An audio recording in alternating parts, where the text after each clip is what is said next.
नागपुर के तहसील थाना पुलिस ने क्षेत्र में हुई एक सनसनीखेज वारदात का पर्दाफाश किया है। मेवा हॉस्पिटल के पास रंगदारी करने और पैसे देने से मना करने पर दो युवकों पर चाकू से जानलेवा हमला करने वाले आरोपी को पुलिस ने दबोच लिया है। पुलिस के अनुसार चंद्रलोक बिल्डिंग के पास मेवा हॉस्पिटल के बाजू में शिकायतकर्ता के पिता का 4 व्हीलर गैरेज है।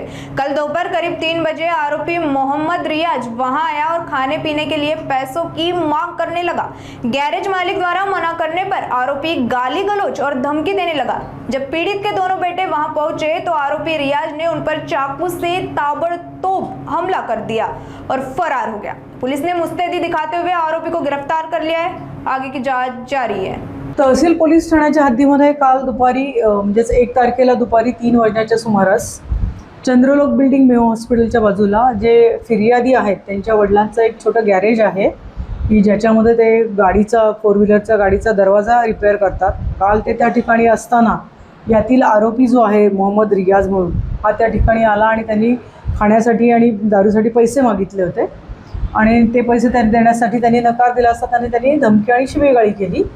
म्हणून यातले जे फिर्यादी आहेत ते फिर्यादी घरी गेले आणि त्यांनी आपल्या मुलांना हा प्रकार सांगितला। तर त्यातले जे मुलगा आहे जो दोन्ही मुलं आहेत तर ते मुलं त्या ठिकाणी आली आणि आल्यानंतर पुन्हा आरोपी जे आहेत ते त्या ठिकाणी आले आणि त्यांनी त्यांना शिवीगाळी दिली, त्यांच्यात बाचाबाची झाली आणि त्याच्यामध्ये त्यांनी फिर्यादी आणि फिर्यादीच्या भावाला चाकूने त्याच्यावर हल्ला केला आणि त्या ठिकाणून ते पसार झाले। सदर ठिकाणी तात्काळ आम्ही पोलीस पोहोचलो, घटनास्थळ आणि त्या हॉस्पिटलाइज केलं। त्यातील जो फिर्यादी आहे त्याच्या भावाच्या प्रकृतीत पूर्ण सुधारणा आहे।